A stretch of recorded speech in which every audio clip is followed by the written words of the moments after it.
တခါတော့ငါရွာတရွာမှာဥပကျော်ဆိုတဲ့ထင်းခုတ်သမားတစ်ယောက်ရှိပါတယ်။ဒီနေ့မှတော့သူကပစိန်ကိုကန်ပြီးအိမ်တကာဝါစီကိုထွက်လာခဲ့တယ်။ဒါအရှင်ဘဲကိုကြွမလို့လေ။အဲ့ဒီအချိန်မှာပဲသူ့ဇနီးဖြစ်သူဒေါ်မြခင်ကအနောက်ကနေလမ်းမေးလိုက်တာပေါ့။တိုးတဲ့ကိုထင်းခုတ်သွားမလို့လေကွာ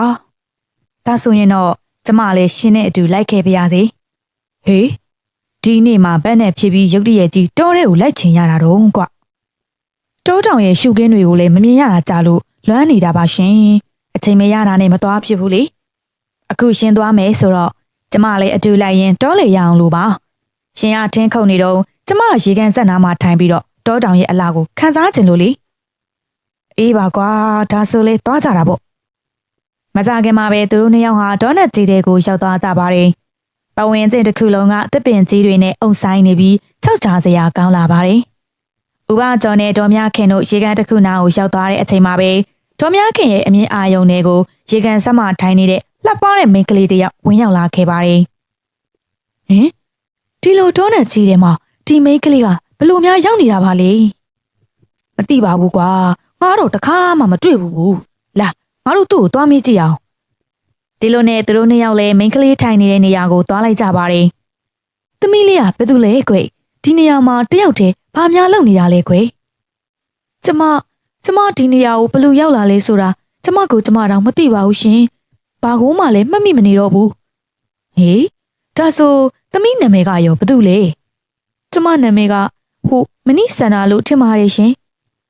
သူ့ပုံစံကပတ်ညံတွေပျောက်ဆုံးနေတဲ့ပုံပဲငါတို့ဒီနေရာကနေထွက်သွားတင်တယ်အိုးရှင်ဘလို့စကားမျိုးပြောလိုက်တာလ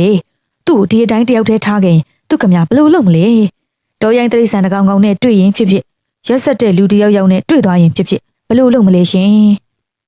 ်ဒီလိုနဲ့ဥပကျော်တယောက်အတွင်းနဲ့တဲကိုရောက်သွားပါတယ်ခဏကြာမှတော့သူကမိန်းကလေးဘက်ကိုလှည့်ကြည့်ပြီးပြောလိုက်တယ်တမီတို့တွေနဲ့အတူလိုက်ခဲ့မလားဒီတော့ထဲမှာတယောက်တည်းနေရင်အန်ဒီရဲ့ဖြစ်နိုင်တယ်ဒီလိုနဲ့ဥပကျော်နဲ့တော်များခင်တို့ကမနီစန္ဒာကိုသူတို့ရဲ့အိမ်ခေါ်သွားပါတော့တယ်နောက်တစ်နေ့မှတော့ဥပကျော်ရဲ့အိမ်နီးနားချင်းဖြစ်သူဦးရွှေမောင်ဟာသူတို့အိမ်ကိုရောက်လာခဲ့ပါတယ်မနီစန္ဒာကိုမြင်တော့သူကပို့ပြီးအံ့ဩသွားခဲ့တာပေါ့ဟဲ့ကောင်ဘာကြောဒီမင်းကလေးကဘသူတော့ဒီချိန်မှာပဲဥပကျော်နဲ့တို့များခင်တို့နဲ့ရောက်မျက်နှာကိုတယောက်မျက်နှာတယောက်ကြည့်လိုက်ကြပါတယ်သူကကျမတို့ရဲ့ဆွေမျိုးတော်ဆက်သူပါရှင်နေမကောင်းဖြစ်နေတာကြာပြီမလို့ကျမတို့စီကိုစေကူးရအောင်လှုပ်လိုက်တာပါဒါပေမဲ့သူ့ပုံစံကြည့်ရတာတော့ကြမ်းကြမ်းမာမာပါပဲဟုတ်ပါတယ်ဒါပေမဲ့သူ့မှာထူးဆန်းတဲ့ယောဂတစ်ခုရှိနေလို့ပါလွန်ခဲ့တဲ့လတုန်းကသူ့တော်ရဲကိုသွားရင်ခေါင်းမှာဒဏ်ရာရသွားတယ်အဲ့ဒီကလေးကသူ့ရဲ့အတိတ်တွေကိုသူလုံးဝမမှတ်မိတော့ဘူးသူ့ရဲ့မှန်ညံတွေအကုန်ပျောက်ဆုံးသွားခဲ့တာပါပဲဒီလိုပြောပြီးတာနဲ့ဥရွှေမောင်လည်းထွက်သွားပါတော့တယ်မကြခင်မှာပဲဥပကျော်တို့အိမ်ကိုသူတို့နဲ့ဆွေမျိုးတော်ဆက်တဲ့မိန်းကလေးတယောက်ရောက်နေတယ်ဆိုတဲ့သတင်းကရွာထဲမှာပြန်သွားပါတော့တယ်ဒီလိုနဲ့ရက်ပေါင်းများစွာကုန်လွန်သွားခဲ့ပါတယ်တညမှာတော့ဥပကျော်နဲ့ဒေါ်မြခင်တို့နိနိချာချာအိပ်ပျော်နေတဲ့အချိန်ရုတ်တရက်မနီစန္ဒာရဲ့မျက်လုံးတွေကပွင့်လာခဲ့တယ်ဒီချိန်မှာပဲသူ့ရဲ့မျက်စံတွေဟာဖြူဖွေးသွားပြီးမျက်နှာကလည်းကြောက်မက်ဖွယ်ရာပုံစံအဖြစ်ပြောင်းလဲသွားခဲ့ပါတယ်ဥပကျော်နဲ့ဒေါ်မြခင်တို့လန့်လို့လာပြီးမနိစန္ဒာကိုမြင်လိုက်ရတဲ့အခါမှာတော့သူတို့လည်းထိတ်လန့်တုန်လှုပ်သွားကြတော့တာပေါ့ဟင်မနိစန္ဒာဘာတွေဖြစ်နေတာလဲငါတို့တော့အမားကြီးမှားပြီတင်တယ်သူကတာမန်မိန်းကလေးတယောက်မဟုတ်ဘူးဒီအချိန်မှာပဲအပြင်မှာလေပြင်းမုန်တိုင်းတွေတိုက်ခတ်လာပြီးအိမ်တကားကလည်းအရှိန်နဲ့ပွင့်ထွက်သွားခဲ့ပါတယ်သူတို့နှစ်ယောက်ရဲ့အော်ဟစ်တန်တွေကလည်းစူညံသွားပါတော့တယ်အနီနာချင်းတွေကအော်တန်တွေကြားလို့အပြင်ထွက်ကြည့်ပြီးဥပကျော်ရဲ့အိမ်စီကိုအပြေးလွှာရောက်လာကြပါတယ်ဒါပေမဲ့သူတို့မြင်လိုက်ရတဲ့မြင်ကွင်းတွေကြောင့်အလုံးဟာကြောက်ရွံ့တုန်လှုပ်သွားကြပါတော့တယ်မနီစန္ဒာဟာတတိလင်းနေပြီးဥပကျော်နဲ့ဒေါ်မြခင်တို့ရဲ့အလောင်းတွေကဇမ်းမြင့်ပေါ်မှာလဲကျနေခဲ့ပြီးတော့သူတို့ရဲ့ပုံစံဟာတော်ရိုင်းတရိษံတကောင်ကောင်ကိုက်ဖြတ်ထားသလိုဖြစ်နေခဲ့တာပါဒုက္ခပါပဲဒီမှာဘာတွေဖြစ်ကုန်တာလဲဟိုမှာကြည့်စမ်းမနီစန္ဒာရဲ့နှကမ်းမှာသွေးတွေပိနေတယ်အဲ့ဒီအချိန်မှာပဲမနီစန္ဒာသတိပြန်လေလာပြီးသူရှိကဥပကျော်နဲ့ဒေါ်မြခင်တို့ရဲ့အလောင်းတွေကိုမြင်တော့ကြောက်လန့်တကြားဖြစ်သွားပါတော့တယ်ဥပကျော်နဲ့ဒေါ်မြခင်ကိုဘသူတတ်တာလဲကျမဘာမှမသိပါဘူးရှင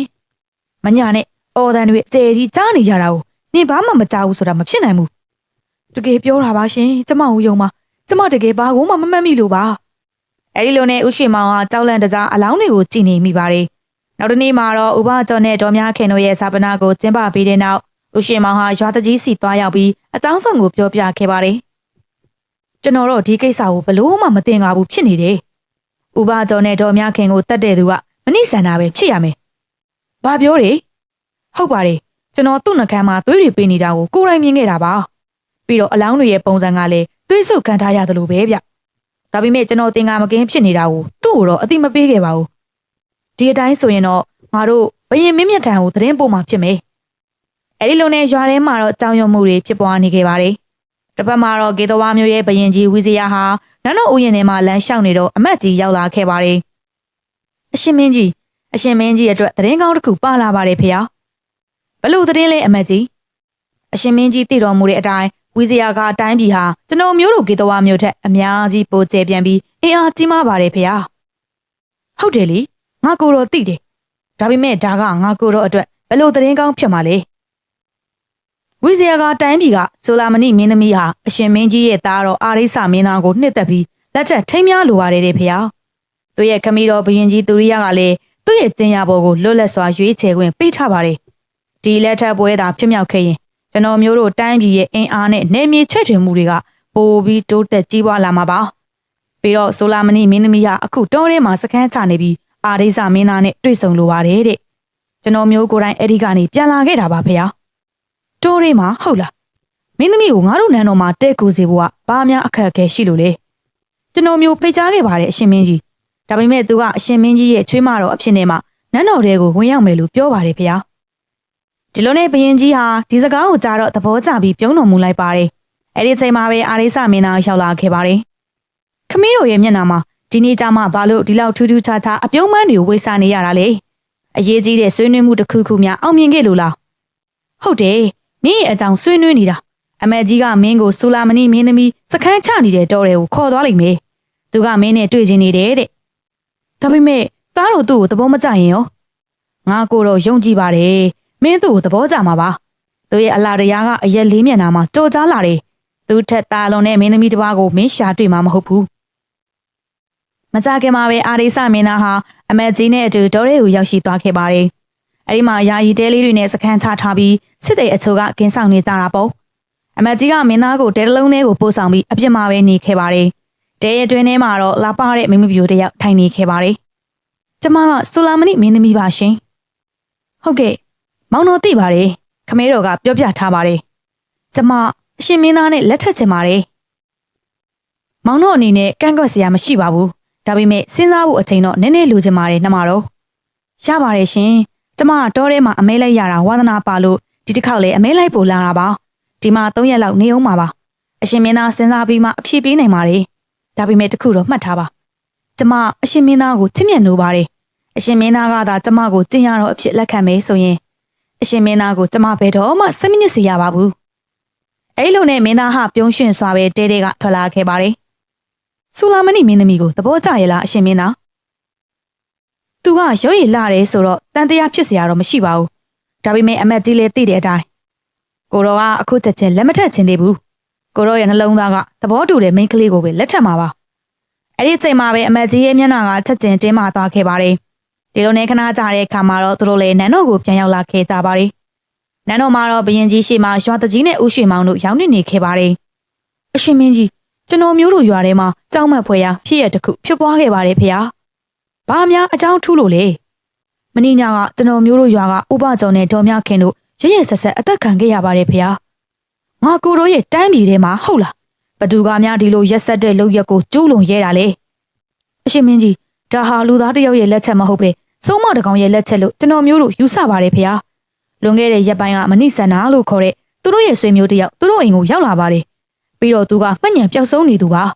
။အဲ့ဒီနေ့ညကအော်တန်တွေကြားလို့ရွာသားတွေနဲ့ကျွန်တော်မျိုးသူ့အိမ်ကိုပထမဆုံးရောက်သွားခဲ့တာပါရောက်ချင်းမှာပဲဥပကျော်နဲ့ဒေါ်မြခင်တို့ကသွေးတစမ်းမှမရှိပဲဖြူဖြော့တေးဆုံးနေပြီးမဏိစန္ဒာကတော့သတိလစ်နေပါတယ်ဖေ။ရွာသားတွေကသူဟာလူသက်သမားဖြစ်ပြီးစုံမတယောက်လို့တန်တရားရှိနေကြပါတယ်ဖေ။သူကစုံမတယောက်ဆိုတာကိုမင်းတို့ကဘလို့များသိနေရတာလဲ။သူတတိပြန်ရလာတော့ကျွန်တော်မျိုးကဘသူလောက်တာလဲမေးတဲ့အခါသူကဘာမှမမှတ်မိဘူးလို့ပြောပါတယ်ဖေ။ဒါဘလို့လုပ်ပြီးဖြစ်နိုင်မှာလဲ။အော်ဒန်တွေဒီလောက်ကြားနေရတာကိုသူကဘာလို့မကြားရမှာလဲဖေ။မိမတယောက်ကိုတက်တီကန်ခိုင်မမမရှိဘဲနဲ့စုံမလို့ဘလို့များဆွဆွဲနေရတာလဲ။မှန်ညံပျောက်ဆုံးနေတဲ့သူကိုဒီလိုပြင်းထန်တဲ့ဆွဆွဲချက်မျိုးလောက်တာရှက်စရာကောင်းလာပါတယ်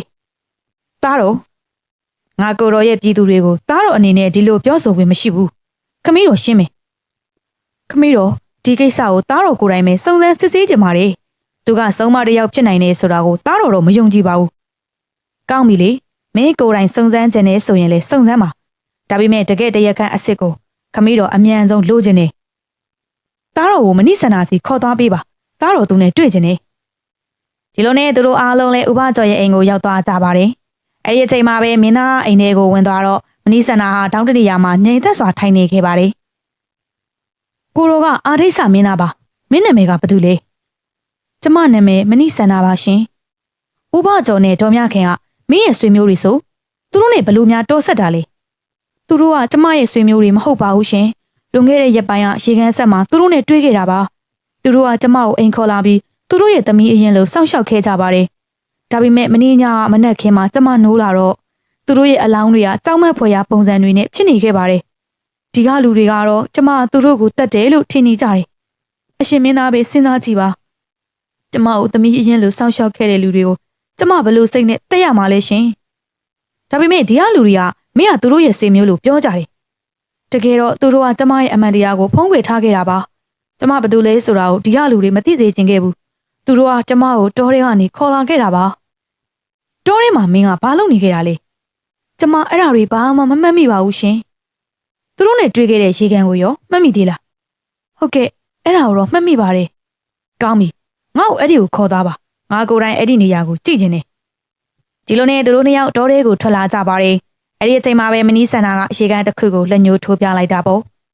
့သူတို့ကျမစီကိုလာတော့ကကျမဒီနေရာလေးမှာပဲထိုင်နေခဲ့တာပါကျမဒီတောထဲကိုဘယ်ကဘလို့ရောက်လာလဲဆိုတာကိုတော့ကျမတကယ်မမှတ်မိတော့ပါဘူးဒီလိုနဲ့မင်းသားဟာကြောက်တုံးတုံးပေါ်မှာထိုင်ပြီးစဉ်းစားနေတော့ရုတ်တရက်မုံမောင်တွေကျလာပြီးလေပြင်းတွေတိုက်ခတ်လာပါတယ်မနီးဆန္ဒရဲ့သပင်တွေဟာရှည်ထွက်လာပြီးသူ့ရဲ့မျက်လုံးတွေကကြောက်မက်ဖွယ်ရာအသွင်ဖြစ်ပေါ်လာခဲ့တာပေါ့ဟင်ဒါဆိုရင်သူတို့ပြောတာတွေကအမှန်ပဲပေါ့သူကတကယ်ပဲဆုံးမှာပေါ့မနီးဆန္ဒရဲ့မျက်နှာဟာကြောက်မက်ဖွယ်ရာပုံစံအဖြစ်ကိုပြောင်းလဲသွားပြီးမင်းသားကိုစိုက်ကြည့်ရင်တဖြည်းဖြည်းလျှောက်လာခဲ့တယ်မင်းသားဟာကြောက်လန့်တကြားနောက်ဆုတ်နေစမှာပဲယတိတပါယတိရဲ့ထပ်ပေါ်လာခဲ့ပါတယ်နောက်ဆုတ်လိုက်မင်းသားမဟုတ်ရင်ဒီကျိန်စာတစ်နေတဲ့မိန်းမလက်ကနေမင်းလွတ်မြောက်နိုင်မှာမဟုတ်ဘူးဒီလိုနဲ့ယတိကသူ့ရဲ့လွယ်အိတ်ထဲကပြာမုံတွေကိုထုတ်ပြီးမနိဆန္ဒကိုပတ်လိုက်ပါတယ်သူကအော်ဟစ်ပြီးတတိလစ်ကမြေပြင်ပေါ်လဲကျသွားပြီးတော့ပုံမှန်ပုံစံအတိုင်းပြန်ဖြစ်သွားခဲ့ပါတယ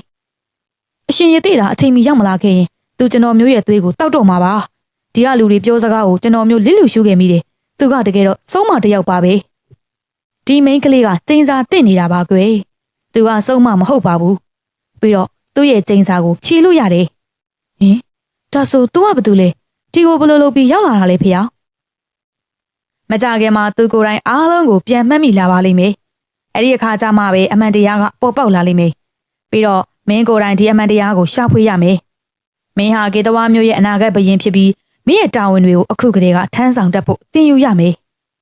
ဒါဆိုရင်သူ့ရဲ့ကျိန်စာကိုဘယ်လိုဖြေရမလဲဆိုတာပြောပြပေးပါရှင်ရသေး။ဒီကနေမနီမဝေးမှာတောင်ကုန်းတစ်ခုရှိတယ်။အဲ့ဒီမှာအဂီဆိုတဲ့ပန်းတစ်မျိုးရှိတယ်။အဲ့ဒီပန်းကညဘက်ရေကန်ဆက်မှာအနီရောင်အလင်းနှန်းတွေနဲ့တောက်ပနေလိမ့်မယ်။ဒါပေမဲ့မှတ်ထားပါအဲ့ဒီပန်းကိုရဖို့ကတော့မလွယ်ကူဘူးနော်။ဒီလိုနဲ့မင်းသားဟာတောနန်းတွေနဲ့ကြမ်းတမ်းတဲ့ကြောက်ဆောင်တွေကိုဖျက်ကျော်ပြီးတောင်တန်းစီကိုခရီးဆက်ခဲ့ပါတယ်။ပဝင်းကျင်ကတိတ်ဆိတ်ငြိမ်သက်နေပြီးဒိုလက်ထဲကမိတိုင်ရဲ့အလင်းရောင်ကအမောင်ထုထဲမှာအနှဲငယ်လင်းနေခဲ့ပါတယ်။ဒီခရီးကခက်ခဲတာထက်ပိုကြောက်ဖို့ကောင်းနေတယ်။ဒါပေမဲ့ငါဘလို့နီးနေဖြစ်ဖြစ်အဲ့ဒီပန်းကိုယူလာရမယ်။အဲ့ဒီချိန်မှာပဲသူဟာရေကန်ဆက်ကိုရောက်သွားခဲ့ပါတယ်။ရေကန်မျက်နှာပြင်ပေါ်မှာအနီရောင်လင်းနှန်းတွေတလဲလဲတောက်ပနေပြီးကြောက်ဆောင်တစ်ခုပေါ်မှာအဲ့ဒီပန်းဟာလှပစွာပွင့်လန်းနေခဲ့တာပေါ့။ဒါပေမဲ့မင်းသားဟာပန်းကိုခူဖို့ခြေလန်းလှမ်းလိုက်တဲ့အချိန်မှာပဲရေကန်တွေကနေကြောက်မက်ဖွယ်ရာရေဘလူးတစ်ကောင်ထွက်ပေါ်လာပါတယ်။ဒီပန်းကငါပိုင်တဲ့နေရာမှာပဲပေါက်တာဘယ်သူမှဒီအတိုင်းလာယူလို့မရဘူး။မင်းတာကိုလိုချင်ရင်အရင်ဆုံးငါနဲ့တိုက်ခတ်ရမယ်။ကောင်းပြီလေငါတော့ဒီပန်းကိုရအောင်ယူသွားမှာပဲ။နောက်ဆုံးထွက်တဲ့အထိငါမင်းကိုတိုက်ခိုက်မယ်။အဲ့ဒီချိန်မှာပဲရေဘလူးကြီးကရေဝဲကြီးတစ်ခုကိုဖန်တီးပြီးသူ့ရဲ့ရှည်လျားချွန်ထက်တဲ့လက်တွေနဲ့မင်းသားကိုတိုက်ခိုက်ပါတယ်။မင်းသားဟာရှောင်းတိမ်ပြီးဓာတ်နဲ့ပြန်ခုတ်ပြီးမဲ့ရေနဲ့ဖွဲ့စည်းထားတဲ့ခန္ဓာကိုယ်ကိုသူ့ဓာတ်ကဘလို့မှမထိစေခဲ့ပါဘူး။ဒီခါကျမှမင်းသားမိကသာသူ့ကိုအနိုင်ယူနိုင်မယ်ဆိုတာသဘောပေါက်သွားခဲ့ပါတယ်။သူ့မှာပါလာတဲ့မိတိုင်ကိုကောက်ယူပြီးရေဘလူးစီကိုပြက်လိုက်ပါတယ်။ မီလီယံတွေထိတွေ့သွားတဲ့အခါရှေဘလူးဟာနာကျင်စွာအော်ဟစ်ပြီးမိခိုးတွေအဖြစ်ပျောက်ကွယ်သွားပါတယ်ရှေဘလူးကြီးလည်းမရှိတော့မင်းသားကရှေ့တိုးပြီးပန်းကိုခူယူလိုက်တာပေါ့အဲ့ဒီပန်းဟာသူ့လက်ထဲမှာလည်းလှပစွာတောက်ပနေခဲ့ပါတယ်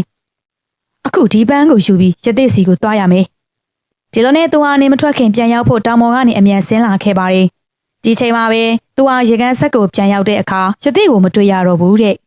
ဟင်ရသေးကြီးဘဲရောက်သွားပါလေသူရဲ့အမြင်အာရုံတွေဟာသတိလစ်နေတဲ့မနီးဆန္ဒစီကိုရောက်သွားခဲ့ပါတယ်သူမဘေးမှာတော့ဘယောဂဆရာတယောက်ကမန်းနန်းတွေရွတ်ဖန်နေခဲ့တာပေါ့တင်ဘသူလဲငါကမင်းရဲ့တင်မင်းပဲတင်မနီးဆန္ဒကိုဘာမန်းနန်းတွေရွတ်နေတာလဲမန်မဲတဲ့ကောင်သူ့ကိုငါရဲ့ဘယောဂမန်းနန်းတွေနဲ့စိန်စာတိုက်ထားတာငါကသူ့ကိုစိန်စာတိုက်ထားတယ်လို့ပဲသူဟာအခုတော့ငါရဲ့လက်ခုပ်ထဲကရေလိုဖြစ်နေပြီးအပြစ်မဲ့တဲ့လူတွေကိုငါသဘောကျလိုက်သက်နေခဲ့တာဒီချိန်မှာပဲဘယောဂဆရာဟာထူဆန်းတဲ့မန်းနန်းတစ်ခုကိုစတင်ရွတ်ပြလိုက်တဲ့အခါမှာတော့မင်းသားရဲ့ခန္ဓာကိုယ်ဟာမီးလောင်တလို့ခံစားလာခဲ့ရပါတယ်ငါအခုတစ်ခုခုမလုပ်ရင်ဒီဘယောဂဆရာကငါ့ကိုအရှင်လက်လက်မီးရှို့တက်လိမ့်မယ်အဲ့ဒီအချိန်မှာပဲမင်းသားဟာဘယောဂဆရာကိုဓာတ်နဲ့ခုတ်ချလိုက်ပါတယ်ဘယောဂဆရာဟာအော်ဟစ်ပြီးမြေပြင်ပေါ်မှာလဲကျတည်ဆုံသွားခဲ့ပါတယ်မင်းသားဟာမနီးဆန္ဒစီကိုတွားဖို့ပြင်းနေတော့မှပဲမိုးချင်းတန်လိုအတန်ကြီးတစ်ခုထွက်ပေါ်လာခဲ့ပါတယ်ရက်လိုက်သားတော့မင်းရဲ့တေချင်းတရားကိုအချိန်မတိုင်ခင်ပါလို့များခေါ်ချင်နေရတာလေမင်းသားလည်းကြည့်လိုက်တဲ့အခါမှာတော့အံ့အားသင့်သွားခဲ့ပါတယ်ဘယင်ကြီးနဲ့အမတ်ကြီးပြီးတော့စစ်သေး2ယောက်နဲ့ရွာတကြီးဦးရွှေမောင်တို့ရောက်နေခဲ့ကြပါတယ်ခမီးတော်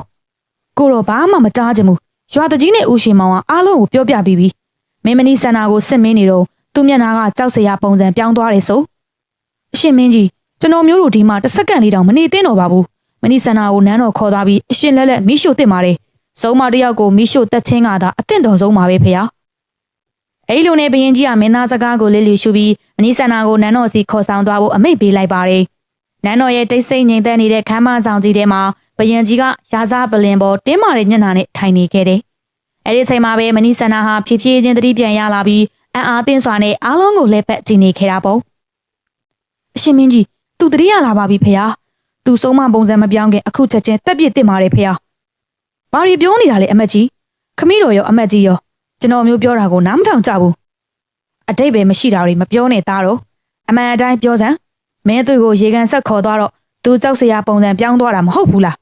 းဒါမှမဟုတ်ရင်ဦးရွှေမောင်နဲ့ရွာတကြီးတို့ကပဲလိန်နေကြတာလားခမီးတော်သူတို့ပြောတာတွေကအမှန်တွေပါပဲဒါပေမဲ့နောက်ဆက်တွဲဇလန်းကိုခမီးတော်တို့မသိကြသေးဘူးကျွန်တော်မျိုးတို့သူ့ရဲ့အတိတ်ကဇလန်းကိုသိဖို့စိတ်မဝင်စားပါဘူးကျွန်တော်မျိုးတို့သိတာကသူဟာဆုံးမတစ်ယောက်ဖြစ်ပြီးသူ့ရဲ့အရေးမေကမင်းသားအပေါ်တက်ရောက်နေပြီဆိုတာပါပဲအခုချိန်မှာသူ့ကိုတက်ပစ်ဖို့ကပဲအလွန်အရေးကြီးနေတာပါအဲ့ဒီချိန်မှာပဲစစ်သေးတယောက်ရောက်လာခဲ့ပါတယ်အရှင်မင်းကြီ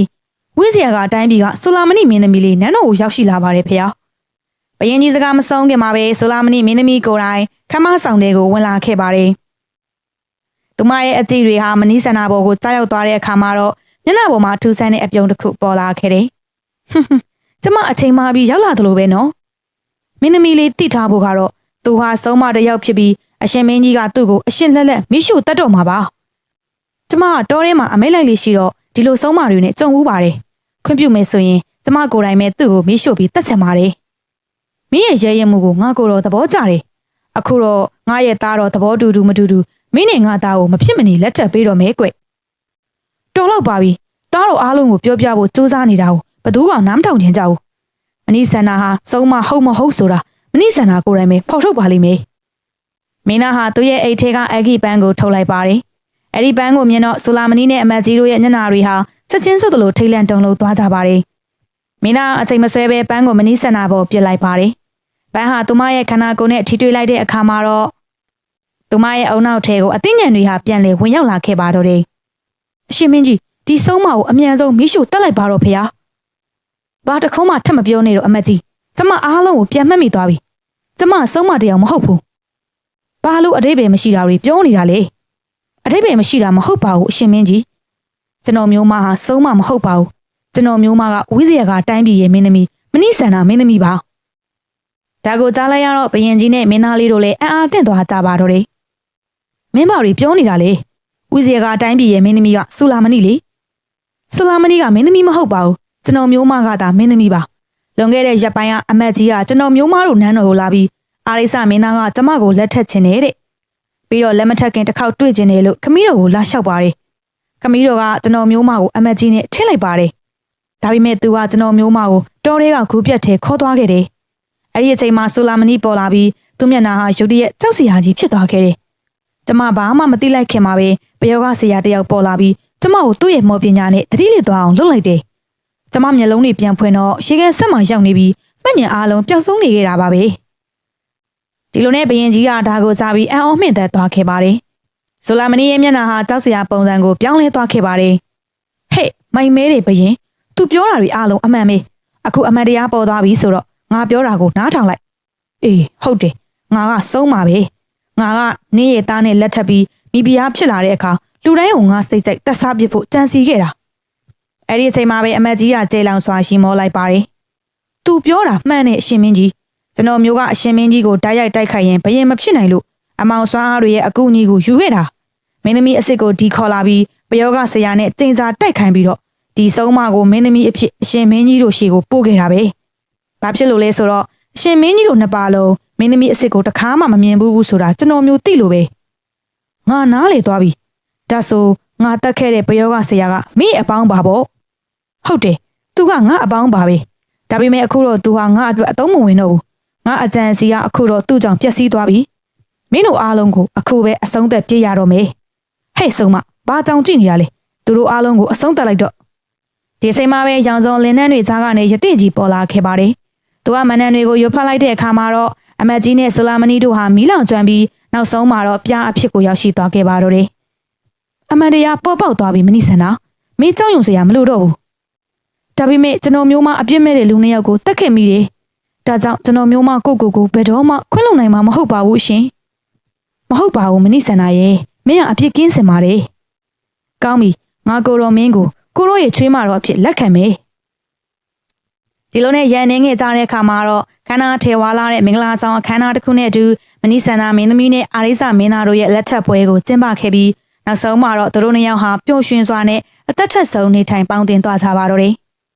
ဒီပုံမြင်လေးကနေရရှိတဲ့သင်ခန်းစာကတော့အမှန်တရားဆိုတာဘယ်တော့မှဖုံးကွယ်ထားလို့မရပါဘူးအချိန်တန်တဲ့အခါမှာတော့အမှန်တရားဟာအလင်းရောင်လိုထပ်ပေါ်လာပြီးမကောင်းမှုကျူးလွန်သူတွေဟာသူတို့ရဲ့ကံကြမ္မာအတိုင်းတန်ခတ်ခံရစမြဲပါပဲဒါအပြင်လူတစ်ယောက်ရဲ့အပေါ်ယံခြေနေကိုကြည့်ပြီးအလင်းစလိုကောက်ချက်မချသင့်ပါဘူးအပြစ်မှန်ကိုတေချာမသိပဲဆွဆွဲပြောဆိုခြင်းကအပြစ်မဲ့တဲ့သူတွေကိုနစ်နာစေနိုင်တယ်ဆိုတာကိုဒီဇလန်လေးကသက်သေပြနေတာပါပဲရှင်တတိဉာဏ်ပညာနဲ့ဂရုဏာတရားတို့ကိုလက်ကင်ထားပြီးအမှန်တရားဘက်ကယက်တည်တဲ့အခါမှာတော့အခက်အခဲအားလုံးကိုကျော်လွှားနိုင်ပြီးတော့အောင်မြင်ခြင်းပန်းနိုင်ကိုအမြန်ရောက်ရှိနိုင်မှာအသေးသားပါပဲရှင်အခုလိုမျိုးစိတ်ဝင်စားစရာကောင်းတဲ့ပညာပေးဇာတ်လမ်းပုံမြင်လေးတွေကိုအမြဲတမ်းကြည့်ရှုကြနေဆိုရင်တော့ကျမတို့ရဲ့ channel လေးကိုလည်း like and subscribe လုပ်ထားပေးခဲ့ကြပါဦးနော်အဆုံးထိကြည့်ရှုပေးခဲ့ကြတဲ့အတွက်ပရိသတ်များအားလုံးကိုကျေးဇူးအထူးပဲတင်ရှိပါရရှင်